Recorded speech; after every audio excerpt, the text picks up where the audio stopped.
Nearly 90% of all fresh tomatoes consumed in the United States come from Mexico, an invisible $3 billion trade pipeline, flowing across the border year after year. But that changed overnight. On July 14th, 2025, the U.S. government abruptly imposed a 17% tariff on all imported tomatoes. No debates, no warnings, just a quiet policy shift and a wall of silence. Within weeks, prices soared. In Raleigh, North Carolina, tomato prices rose by over 40%.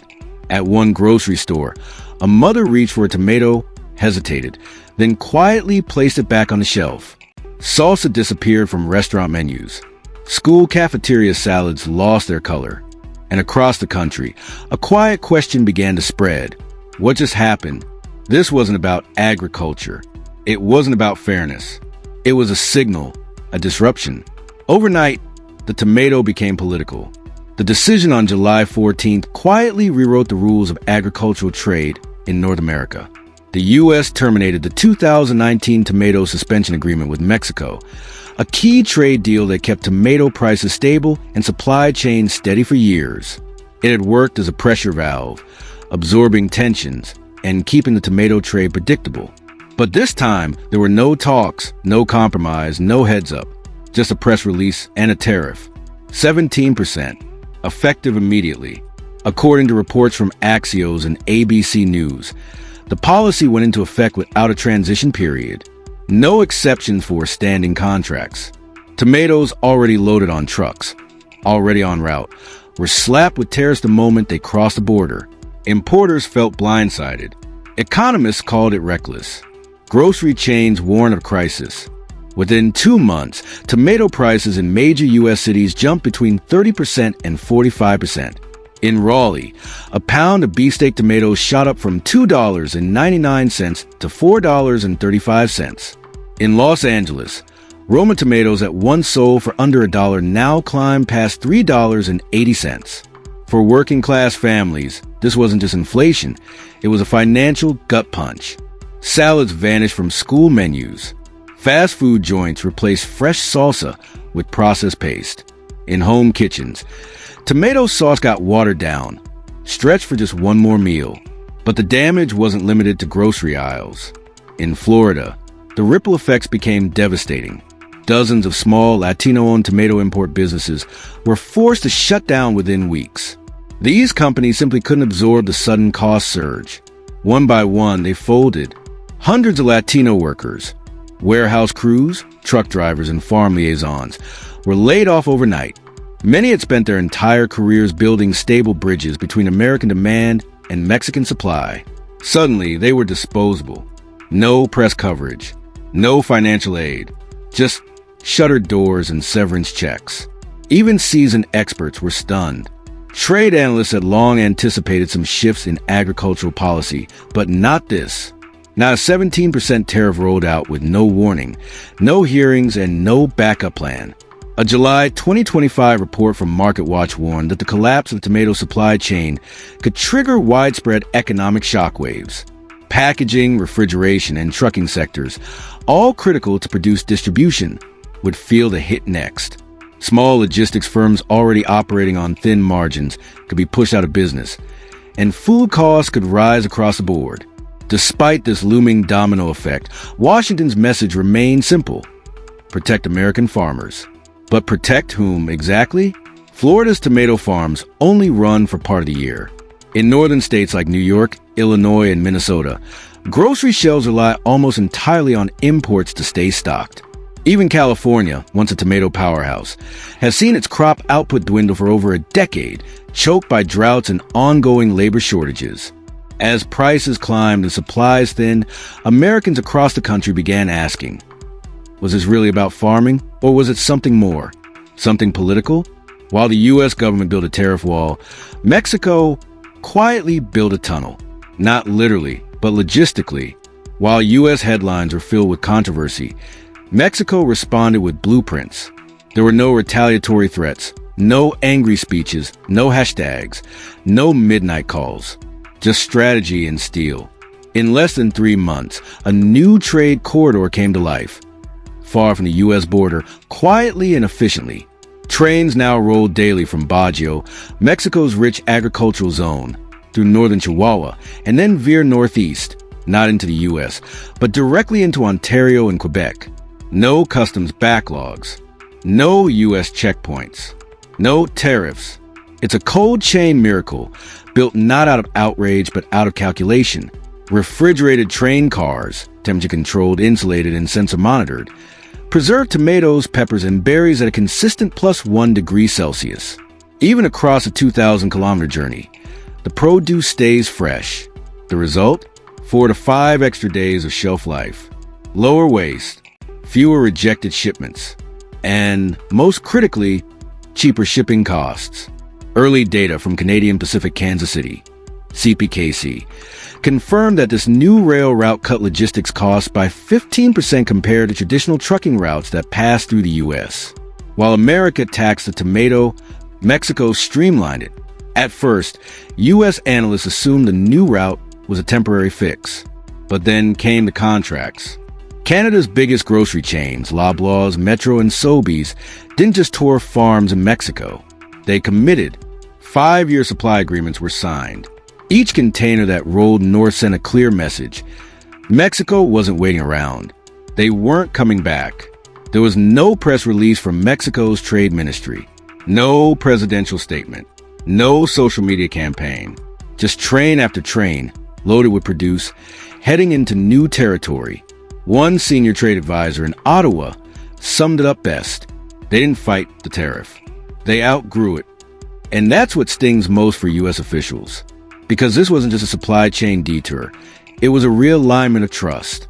Buyers who once moved everything through Texas distribution hubs are now investing in cold storage infrastructure in Montreal and Toronto. Ports that once fueled the produce industry in California and Arizona are seeing less volume, fewer contracts, and fading relevance. Back in the U.S., grocer, importers, and consumers aren't reacting with rage. They're reacting with confusion. There was no final round of talks. No slamming fists. No urgent deals to salvage trade. Mexico didn't climb over the tariff wall. They tunneled under it. Quietly. Permanently. And that tunnel might just become the new highway of North American produce. A recent report from Bloomberg Green projects that by 2026, nearly 48% of Mexico's fresh tomato exports will go to Canada, up from just 1% 2 years ago. And it's not just tomatoes anymore. Strawberries, avocados, bell peppers, all flowing north, not to the U.S., but to Canada. No speeches, just signatures. While American tariffs made headlines, Canadian grocers made appointments. Not with diplomats, but with farmers. Top executives from Canada's largest food chains flew straight to the farms of Guanajuato and Jalisco. No press tours, no photo ops, just real business. They tested soil, inspected irrigation, tasted the tomatoes, and then they signed 5-year contracts locked in through 2030. No threats, no drama, just stability. As America tried to wall itself in, Mexico and Canada quietly built a new bridge, one that didn't need Washington at all. And while U.S. shoppers are left wondering why salsa vanished, a bigger story is unfolding. North America's agricultural map is being redrawn, and the U.S. is no longer the center of it. A logistics executive at Metro put it plainly, "We don't make deals based on election cycles." That one sentence said more than any press release. Because while Washington flips policy every few years, Ottawa keeps its word across decades. That quiet consistency, unassuming but firm, is exactly how Canada transformed from a secondary player into a cornerstone of North American trade. According to a July 2025 report from FreightWaves, Mexico is now expected to ship 48% of its fresh tomatoes to Canada by 2026, up from less than 1% just 2 years earlier. Let that sink in. From almost nothing to nearly half the market in only 18 months. And it's not just tomatoes anymore. Avocados, strawberries, bell peppers, all riding the same refrigerated rail lines, all avoiding U.S. ports, and all being distributed through Canadian hubs stretching from Quebec City to Vancouver. Meanwhile, on the U.S. side, the numbers tell a much darker story. A report by supply chain firm A-Tools found wholesale prices for imported tomatoes surged 22% in July 2025. Retailers pointed fingers at tariffs, delayed inspections, and erratic enforcement from federal agencies. One produce manager in Florida put it this way: "It's like playing roulette with something that rots." Canada, by contrast, saw an average 8% drop in landed cost per crate thanks to optimized routes and fewer holdups. In U.S. border towns from Buffalo to El Paso, import businesses are already closing shop. A tomato distributor, McAllen, Texas, laid off 74 workers in June alone. Just across the border in Windsor, Ontario, a brand new refrigerated storage facility opened, fully staffed and already booked for the first quarter of 2026. This wasn't just a tariff. It was a tax on the dinner table. Maria, a single mother from New Jersey, used to buy a pound of tomatoes every Sunday. Now, she walks past them. At $4 a pound, she grabs canned beans instead. Cheaper, salter, shelf-stable. Her 5-year-old son doesn't notice. But one day his heart might. In Laredo, Texas, Tom, a retired welder living on Social Security, says the produce section feels like a luxury store now. Used to be you could get a week's worth for $20. Now I just go straight to the freezer aisle. In Detroit, the Wilson family, relying on SNAP benefits, tried to stretch $173 to cover a week's groceries. But tomatoes, along with avocados and peppers, are no longer on the list. "We haven't had a fresh salad in 3 weeks," the mother says. "Just coleslaw and potatoes." This was an accident. It was policy. Policy that landed not in congressional chambers, but in lunchboxes and kitchen sinks. Reports from Axios and ABC News confirm that within 2 months of the July 2025 tariff, average U.S. tomato prices soared between 30% and 45%. Organic and heirloom varieties saw spikes of up to 60%. Fast food chains responded quietly, removing fresh salsa and pico de gallo from menus. Even public schools weren't spared. In Champaign County, Illinois, a local elementary school replaced tomato wedges with pre-packed shredded lettuce. One teacher said bluntly, "The kids noticed. They asked where the red stuff went." When policy fails, even the color drains from the plate. A $4 tomato isn't just overpriced. It's symbolic. It's not a fruit anymore. It's a referendum. A referendum on planning, on priorities, on who suffers when political gambles go wrong. This time, it wasn't about jobs or borders. It was about taste, health, and dignity. The official line was to protect U.S. farmers. But American farmers are still battling climate change, water shortages, and labor scarcity. Instead of support, they got headlines. And consumers, who had no say, are now footing the bill for political grandstanding. In neighborhoods already stretched thin, a missing tomato represents more than lost flavor. It's a quiet form of humiliation, an invisible deduction from what it means to eat well in America.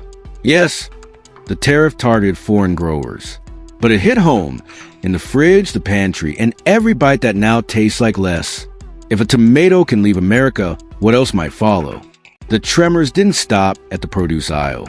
By late July 2025, logistics firms in Rotterdam and Hamburg began drafting new cold chain routes connecting Brazil to Europe, completely avoiding U.S. ports. Why pay more?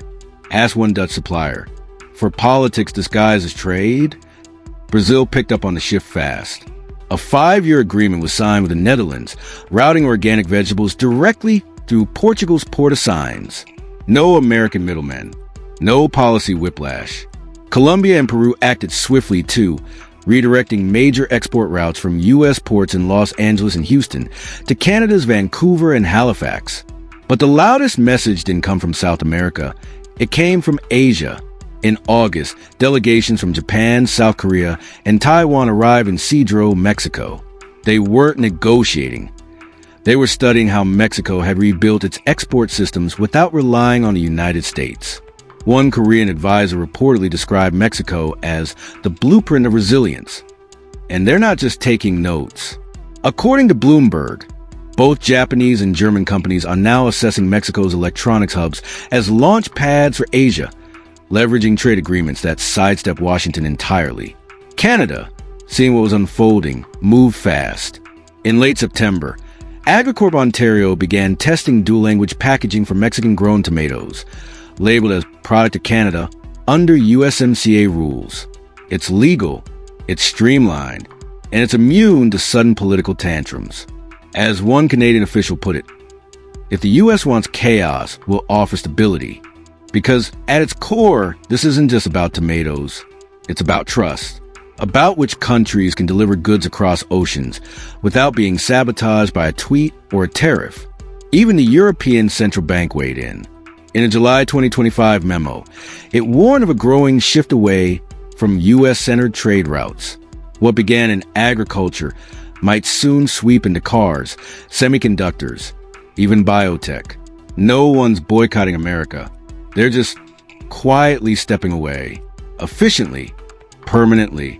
Because today it's tomatoes. Tomorrow, it could be circuit boards, syringes, or microchips. Mexico didn't storm out. They simply optimized. Canada didn't push. They just opened a door. And while American shoppers continue paying more for less, still clinging to the belief that this is how we protect farmers, a new question is creeping in. Maybe it was never about tomatoes. Maybe this is the first crack in something much bigger. Is this just a tomato war? Or the beginning of America's global trade unraveling? Do you stand by patriotic prices? Or do you choose practical groceries? Tell us in the comments below. And if you believe these stories matter, subscribe to our channel and hit the bell. Your click fuels independent journalism and catches the next policy disaster before it hits your fridge.